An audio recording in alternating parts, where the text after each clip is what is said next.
আসসালামু আলাইকুম বন্ধুরা, আরেকটি ভিডিওতে স্বাগতম। চাঁপাইনবাবগঞ্জ থেকে এখন আমার পরবর্তী ডেস্টিনেশন হচ্ছে নওগাঁ। এখান থেকে দেখাচ্ছে আরও 89 কিলোমিটার। একটু ঝামেলা হয়ে গেছিল, মানে তেল নিব বলে হঠাৎ করে খেয়ালও করি নাই যে ইমার্জেন্সি মারতেছে, বুঝতেও পারিনি যে কতটুকু আছে। এখন তার কোনো পাম্প খুঁজে পাচ্ছি না। তারপর গুগল মামার সাহায্য নিলাম, পেয়ে গেলাম। সবাই ক্যামেরা দেখলে বলে যে চ্যানেলের নাম কি, বাট চ্যানেলে তো কম সাবস্ক্রাইবার, বলতে একটু কষ্ট লাগে, একটু লজ্জাও লাগে। মেনলি কাহিনী হচ্ছে আপলোড করে রাখবো, যদি কোনো কারণে কোনো ভিডিও ভাইরাল হয় তো হইলেই আলহামদুলিল্লাহ, ভালো, রদ দেখা হলো, কলা বেচাও হলো। আর যদি নাও হয় তবু কোনো আফসোস থাকবে না বিন্দুমাত্র, কারণ আমার উদ্দেশ্যটা হলো ইউটিউবে থাকলে আর মেইলটা নিজের কাছে থাকলে কোনো দিন ভিডিওগুলো ডিলিট হবে না, থাকবে। যখন বুড়া হয়ে যাব, যদি আল্লাহ হায়াত দেয়, তখন এই ভিডিওগুলো দেখব আর মজা পাবো। এখন যেই রাস্তা দিয়ে যাব জানি না এই রাস্তাটা কীরকম। গুগল মামার সাহায্য আছে, সমস্যা নেই। আরও 89 কিলোমিটার দেখাচ্ছে। নওগাঁ গিয়ে একটু বড় রকমের একটা ব্রেক নেব, আর এই ঘিঞ্জি রাস্তা থেকে বের হয়ে মোটামুটি একটা ভালো রাস্তায় গিয়ে যখন হাইওয়েতে ঢুকে যাব, তারপর কথা বলবো না, এখনই বলতে থাকবো। আচ্ছা, এখন হালকা পাতলা বলি। নওগাঁ থেকে পরবর্তী ডেস্টিনেশন হবে জয়পুরহাট। এখন আপাতত নওগাঁ যাই। সোনা মসজিদটা দেখার খুব ইচ্ছা ছিল, বাট আমি আমার টাইমিং মিলাতে পারবো না, সেই জন্য এটাকে বাদ দিলাম। যাই হোক, এইখানে কথা বলতে কীরকম আনইজি লাগতেছে, আর পরিবেশটা একটু অন্যরকম। কথা বললে মনটা অন্যদিকে থাকে। চাচ্ছি পুরো ফ্রি হয়ে ভালো রাস্তায় গিয়ে একদম হাইওয়েতে গিয়ে কথা বলবো। যাই হোক, তারপর যা হলো, একটি পাম্প পেয়ে গেলাম, পাম্প থেকে তেল নিয়ে নিলাম। মোটামুটি 11.5 মতন, 11.5 লিটার সামথিং আর কি ফুয়েল নিলাম আর কি। তার প্রায় ট্যাঙ্ক খালি হয়ে গিয়েছিল। একটা বিপদে পড়তে পড়তে বেঁচে গেলাম। যাই হোক, সবই আপনাদের দোয়া। এখন আছি নওগাঁ চাপাই হাইওয়েতে, রোডে, নওগাঁ চাপাই রোডে। এখানে চাপাইতে অনেক ভালো ভালো মসজিদ দেখতে পেলাম। তারপরে ইসলামী সাংস্কৃতিক ইনস্টিটিউটের মডেল মসজিদ দেখতে পেলাম। তার সেটা মনে হয় যে গভর্নমেন্ট কর্তৃক যে দেওয়া যে মসজিদগুলো আছে সারা বাংলাদেশে 300 মসজিদ, সেটার আন্ডারেই। একই রকম লাগলো। আর বড় বড় রাইস মিল দেখতে পেলাম। আশেপাশে খুব সুন্দর আমের বাগানও দেখতে পাচ্ছি। এই দেখুন, পাশে আমের বাগান।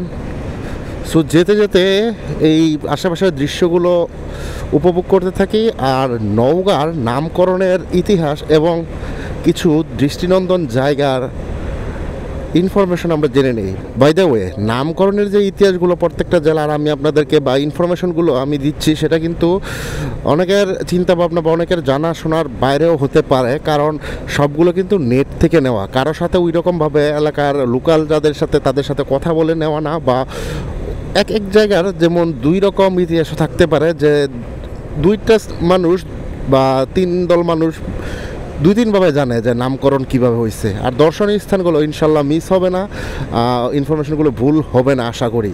সো আমরা জেনে নেই নামকরণের ইতিহাস এবং দর্শনীয় এবং স্থানসমূহ সম্পর্কে, আর আপনারা উপভোগ করতে থাকুন আশেপাশের দৃশ্য। চলুন প্রথমে জেনে নেই নওগাঁ জেলা সম্পর্কে সংক্ষিপ্ত কিছু তথ্য। নওগাঁ জেলা বাংলাদেশের উত্তর পশ্চিমাঞ্চলের রাজশাহী বিভাগের একটি প্রশাসনিক অঞ্চল। উপজেলার সংখ্যা অনুসারে নওগাঁ বাংলাদেশের একটি এ শ্রেণীভুক্ত জেলা। নওগাঁ জেলা ভৌগোলিকভাবে বৃহত্তর বরেন্দ্রভূমির অংশ। নওগাঁ শহর ছিল রাজশাহী জেলার অন্তর্গত। কালক্রমে এই এলাকাটি গ্রাম থেকে থানা এবং থানা থেকে মহকুমায় রূপ নেয়। 1984 এর 1 মার্চে নওগাঁ মহকুমা 11টি উপজেলা নিয়ে জেলা হিসাবে ঘোষিত হয়। বাংলাদেশের উত্তর পশ্চিম ভাগ বাংলাদেশ ভারত আন্তর্জাতিক সীমারেখা সংলগ্ন ভূখণ্ডটি 1984 খ্রিস্টাব্দের 1 মার্চ পূর্ব পর্যন্ত অবিভক্ত রাজশাহী জেলার অধীন নওগাঁ মহকুমা হিসাবে গণ্য হতো। নওগাঁ প্রাচীন পুণ্ড্রবর্ধন ভুক্ত অঞ্চল ছিল। অন্যদিকে এটি আবার বরেন্দ্রভূমির একটি অবিচ্ছেদ্য অংশ ছিল। নওগাঁর আদিবাসী রাজহাঁসরা ছিল প্রাচীন পুণ্ড জাতির বংশধর। আবার কারো মতে বাংলার আদিম পাদধর বংশধর রূপে পুণ্ডদের বলা হয়েছে। এদিক দিয়ে বিবেচনা করলে নওগাঁ যে প্রাচীন জনগোষ্ঠীর আবাসস্থল ছিল তা সহজেই বলা যায়।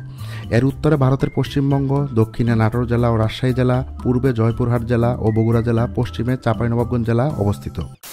চলুন এবার জেনে নেই নওগাঁ জেলার নামকরণের সংক্ষিপ্ত ইতিহাস।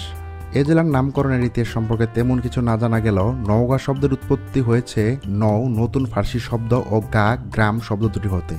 এই শব্দ দুটির অর্থ হলো নতুন গ্রাম। অসংখ্য ছোট ছোট নদীর নীলাক্ষেত্র এ অঞ্চল। আত্রাই নদীর তীরবর্তী এলাকায় নদীবন্দর এলাকা ঘিরে নতুন যে গ্রাম গড়ে উঠেছে কালক্রমে তা নওগাঁ শহর এবং সর্বশেষ নওগাঁ জেলায় রূপান্তরিত হয়। 1971 মুক্তিযুদ্ধের নওগাঁ জেলা। 23শে মার্চ নওগাঁয় স্বাধীনতা আন্দোলনের উপর অধ্যাপক খন্দকার মকবুল হোসেন রচিত রক্ত শপথ নামে একটি নাটক মঞ্চস্থ হয়। এই নাটকে স্বাধীনতা সংগ্রামের ভবিষ্যৎ রূপরেখা সম্পর্কে আভাস দেওয়া হয়েছিল। নাটকটি প্রযোজনা করেছিলেন মোহাম্মদ আব্দুল জলিল, নির্দেশনায় ছিলেন মমিনুল হক ভুটি। মঞ্চস্থ হয় নওগাঁ বিএমসি কলেজ প্রাঙ্গণে। পরবর্তীকালে এই নাটকটি ভারতের বালুরঘাট, মালদা ও শিলিগুড়ির বিভিন্ন স্থানে মঞ্চস্থ হয়। ভারতের মাটিতে এটি যৌথভাবে মঞ্চস্থ করেন বাংলাদেশের শরণার্থী শিল্পী সাহিত্য গোষ্ঠী ও বাংলাদেশ শিল্প সাহিত্যিক সংঘ। 25শে মার্চ কালরাতে পাক বাহিনী রাজধানী ঢাকাসহ সারা দেশের বিভিন্ন স্থানে গণহত্যা শুরু করে। 26 মার্চেই নওগাঁর সকল থানায় এ খবর পৌঁছে যায় এবং সেদিনই নওগাঁ সর্বদলীয় সংগ্রাম পরিষদ যুদ্ধের প্রস্তুতি নেওয়ার শপথ করে। 21 এপ্রিল নাটোর থেকে অগ্রসরমান পাক হানাদার বাহিনী নওগাঁ অধিকার করার আগে সান্তাহার রেল জংশন নাম পরিবর্তন করে শহীদনগর নামকরণ করা হয়। এখানে 26 মার্চের পর বিহারি ও বাঙালিদের মধ্যে সংগঠিত সহিংস ঘটনে বহু বিহারি প্রাণ হারান। 21 এপ্রিল দুপুর 12টায় বিনা বাধায় হানাদার বাহিনী নওগাঁয় প্রবেশ করে এর নিয়ন্ত্রণভার গ্রহণ করে। 22 এপ্রিল পাক হানাদার বাহিনী অপর একটি কনভয় ভারী অস্ত্রসজ্জায় সজ্জিত অবস্থায় রাজশাহী থেকে নওগাঁ সড়ক পথে প্রবেশ করে। এই সময় নওগাঁয় মুক্তিযোদ্ধারা সাময়িকভাবে পিছু হটে ভারতের সীমান্ত এলাকায় অবস্থান নেয়। 3 জুন নওগাঁর মুক্তিযোদ্ধারা চকের ব্রিজ, আত্রাই থানার শাহাগোল রেল ব্রিজ ও বগুড়া জেলার আদমদিঘি রেল ব্রিজ ডিনামাইট দিয়ে উড়িয়ে দেয়। ফলে পাক হানাদার বাহিনী রেল চলাচলে অনেক অসুবিধার সৃষ্টি হয়। এছাড়া পত্নীতলা থানায় ক্যাম্প স্থাপনের উদ্দেশ্যে যাত্রাকারী একদল পাক সৈনিকের উপর নওগাঁর মুক্তিযোদ্ধারা হামলা চালিয়ে বিপুল পরিমাণ অস্ত্র অধিকার করে। এই হামলার নেতৃত্ব দেন বীর মুক্তিযোদ্ধা মেজর নাজমুল। প্রতিশোধ পরায়ণ হয়ে পাক হানাদার বাহিনী এরপর নিরীহ মানুষের উপর নির্যাতন শুরু করলে স্বাধীনতা সংগ্রাম আরও বেগবান হয়। সাধারণ জনগণ স্বতঃস্ফূর্তভাবে মুক্তিবাহিনীকে সহযোগিতা করা শুরু করে। তারা শত্রুপক্ষের সংবাদ ও অবস্থানের কথা গোপনে মুক্তিবাহিনীকে পৌঁছে দিত, গাইড হিসাবে পথ চিনিয়ে দিত। 10 জুলাই পত্নীতলা উপজেলার মধইল নামক স্থানে মকাই চৌধুরীর নেতৃত্বে পাক হানাদার বাহিনীর উপর হামলা চালিয়ে তাদের 6 জনকে হত্যা করা হয়। 16 জুলাই পাক বাহিনী নদীপথে রানীনগর থানার তিলাবুদু গ্রামে প্রবেশের সংবাদ পেয়ে ওহিদুর রহমান ও আলমগীর কবিরের নেতৃত্বে মুক্তিবাহিনী পাক হানাদার বাহিনীর উপর আক্রমণ চালায়।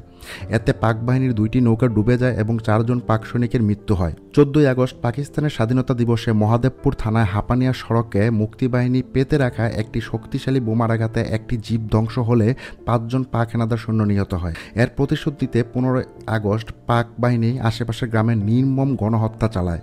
19 সেপ্টেম্বর আত্রাই থানার বান্দাইখাড়া গ্রামে পাক বাহিনী 19টি নৌকাযোগে হামলা চালায়। এই সংবাদ পেয়ে ওহিদুর রহমান ও আলমগীর কবিরের নেতৃত্বে মুক্তিবাহিনী তারানগর ঘাউল্লা নামক স্থানে পাক বাহিনীর নৌকাতে হামলা চালায়। প্রচণ্ড যুদ্ধে পাক বাহিনীর 9টি নৌকায় ডুবে যায় এবং একই সাথে অসংখ্য রাজাকার ও পাক সেনার সলিল সমাধি হয়। 1971 সালের 18 ডিসেম্বর নওগাঁ হানাদার মুক্ত হয়। চলুন এবার আমরা জেনে নেই নওগাঁ জেলার কিছু দর্শনীয় স্থানসমূহ যেখানে আপনি চাইলে ঘুরে আসতে পারেন। পাহাড়পুর বৌদ্ধবিহার এর মধ্যে অন্যতম। কুসুম্বা মসজিদ, রঘুনাথ জগদ্দল বিহার, দিব্যক জয়স্তম্ভ, পতিশ্বর রবীন্দ্র কাছারি বাড়ি, তালের গাছ সাম্রাজ্য, বরেন্দ্র গার্ডেন শিশু পার্ক, বলিহার রাজবাড়ি, ভবানীপুর জমিদার বাড়ি, আলতাদিঘি জাতীয় উদ্যান, শালবন। এবার জেনে নেই নওগাঁ জেলার কিছু উল্লেখযোগ্য ব্যক্তিত্ব যাদের জন্ম হয়েছিল এই নওগাঁর মাটিতে। অক্ষয় কুমার মৈত্রীয়, ইতিহাসবিদ। তালিম হোসেন, বিশিষ্ট কবি। জেমস, সঙ্গীত শিল্পী। কালা পাহাড়, মধ্যযুগের বিখ্যাত সেনাপতি। ভীম, বরেন্দ্র রাজা। মোহাম্মদ মনোয়ার হোসেন, মোহাম্মদ বাইতুল্লাহ, বাংলাদেশ জাতীয় সংসদের প্রথম ডেপুটি স্পিকার। আব্দুল জলিল, প্রবীণ রাজনীতিবিদ ও সাবেক মন্ত্রী, আওয়ামী লীগের সাবেক সাধারণ সম্পাদক। আক্তার হামিদ সিদ্দিকী, বাংলাদেশ জাতীয় সংসদের ডেপুটি স্পিকার। সাধনচন্দ্র মজুমদার, মুক্তিযোদ্ধা ও বাংলাদেশের সাবেক খাদ্যমন্ত্রী। এই ছিল নওগাঁ জেলার সংক্ষিপ্ত ইতিহাস এবং 1971 নওগাঁর অবস্থান এবং নওগাঁর নামকরণের তথ্যাদিসমূহ। তো রাস্তা দিয়ে রাইড করার সময় একটা জিনিস বুঝতে পারলাম, দুইটা জিনিসের দিকে বেশি লক্ষ্য রাখতে হয়। একটা হচ্ছে গিয়ে নিজের রাইডিং স্কিলের উপর বা নিজের রাইডিংয়ের দিকে সতর্ক থাকতে হয়। আরেকটা হচ্ছে নিজের রাইডিংয়ের পাশাপাশি আশেপাশের যে গাড়িগুলো আছে তাদের দিকে সতর্ক রাখতে হয়, কারণ অ্যাক্সিডেন্ট বা দুর্ঘটনা এই দুইটা কারণেই হয়। একটা হচ্ছে গিয়ে আপনি অসতর্ক আছেন, আরেকটা হচ্ছে গিয়ে আপনি সতর্ক আছেন বা আপনার আশেপাশে যে লোকগুলো আছে তারা সতর্ক নাই। এই কারণে একটু বেশি ঝামেলা হয়। মানে আপনি ঠিকভাবেই চালাচ্ছেন, এরকম আমার 4-5টা ঘটনা এরকম হয়েছে এই রাইডিং এতটুকুর ভিতরে, যে চাপ দিয়ে যাচ্ছে মানে আমাকে কোনো তারা গুণাই ধরছে না, বিশেষ করে বাসগুলো আর ওই হাইওয়ের যেই বড় বড় ট্রাকগুলো আছে 6 চাক্কার যেগুলো আছে সেগুলো। ব্রেকটা নিয়ে উঠলাম গাড়িতে, বিসমিল্লাহির রহমানির রহিম, রাব্বিল গাফুর রহিম। ছোট প্রাকৃতিক ডাকে সারা অর্ডার দিয়ে দিলাম। এক আঙ্কেল বলবো না ভাই বলবো, আমাকে ভাই বলছে ভাই বলি, তার দোকানে আমি একটু পানি বা অন্যান্য কিছু খেয়ে নিলাম। তো উনি চা খাওয়ালো, কথায় কথায় অনেকক্ষণ কথাই হলো, 10-15 মিনিট।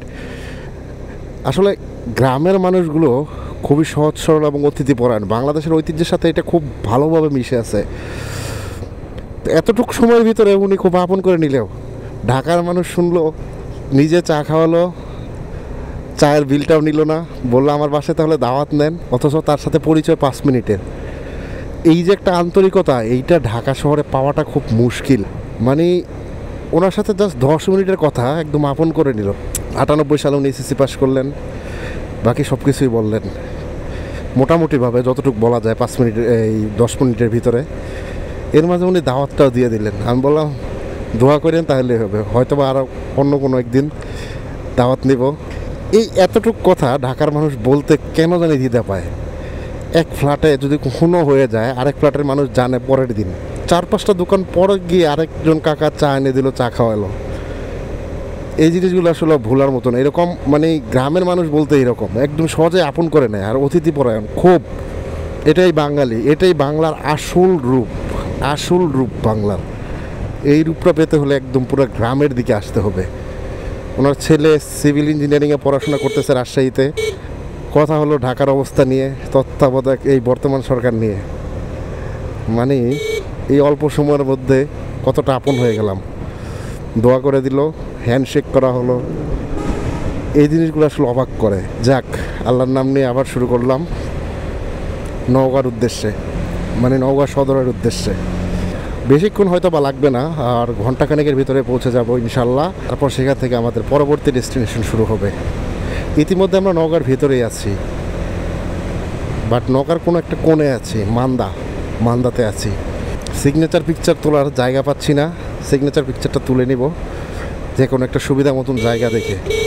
প্রচুর পরিমাণ তাল গাছ রাস্তার দুই ধারে। গাড়িতে ওঠার আগে বলে দিল আস্তে আস্তে চালায়েন ভাই, আর দরকার হয় 5 মিনিট লেট করবেন, বাট তাড়াহুড়া করবেন না। আমার কথা সেটাই, 5 মিনিট লেট হোক, 5 ঘন্টা লেট হোক, 5 দিন লেট হোক, বাট তাড়াহুড়া করা যাবে না। তাড়াহুড়া শয়তানের কাজ। ও রাস্তাটা কি সুন্দর, অস্থির।